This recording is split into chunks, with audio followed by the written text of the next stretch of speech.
Hi everyone! Today I'll be sharing the book Two Bad Ants by Chris Van Allsburg. This book was published by the Houghton Mifflin Company in Boston in 1988. Some of you may recognize the name Chris Van Allsburg. He is most well known for his books Jumanji and Polar Express, and I know I grew up reading those books and watching the movies after they came out. Two Bad Ants is one of his lesser known books, but it is still a great book to read to children, and it helps them with their comprehension skills, and we'll talk more about that in a little bit.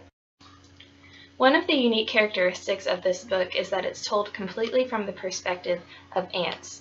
So children will have to use inferences and look at the illustrations and the story to find out what the ants are actually seeing and finding in this story. So for example, in the beginning of the story, it begins with a worker ant bringing his queen ant a crystal that he's found just out one day as he was working.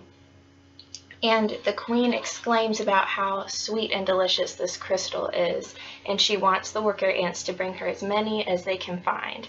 So a child would have to use an inference to think about what they already know and then what the story tells them and what the picture looks like. And they would have to infer that this crystal that these ants are talking about is a piece of sugar. And that will become more clear as we go into this rest of the story. So the story continues, and the ants go on a journey through what the book describes as a forest, but we can see and infer that it is in fact blades of grass, because those look much larger and like a forest would to an ant. And they go on this journey and they encounter many obstacles until they get to someone's kitchen, and they find this treasure trove of these crystals, which we can see is a sugar bowl. And this is where the two bad ants come in. These two bad worker ants get really greedy and decide that they want to stay behind in the sugar bowl, and because why would you ever leave when you have all the sugar that you could possibly want? So they decide to stay behind regardless of the other worker ants telling them, this is a bad idea, we should just do what we were told and bring all this sugar back to our queen. But they don't listen and they stay in the sugar bowl. And this is when trouble happens. A giant silver scoop, which we can infer is a spoon, comes down and scoops the ants up out of the sugar bowl and throws them into a boiling brown lake, which we can infer from this next page is someone's morning cup of coffee.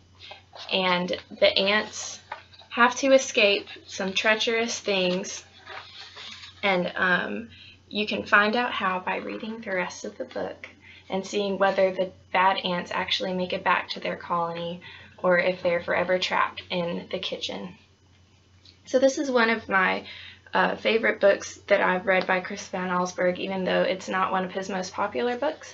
And I've actually used it in a lesson plan for comprehension skills, and we talked about making inferences, and I even tied questioning the author in there to question the author about what he was trying to convey through putting this book in the perspective of an ant. And we did this fun game called Code Break, where I had all the listed words that the ants were using to describe things, and the kids had to make their inferences and break the code and list what they thought the author was really talking about by using those code words. I really encourage you all to read this book by Chris Van Allsburg, one, so you can find out what happens to the two bad ants, whether they get stuck in the kitchen or make it back to their colony, and two, because it is a great book to use in your classroom, and so it's a great resource to have, and the illustrations are also wonderful, as always with the Chris Van Allsburg book. I hope you enjoyed this book share as much as I did, and I hope that you will grab a copy of Two Bad Ants by Chris Van Allsburg and read it for yourselves.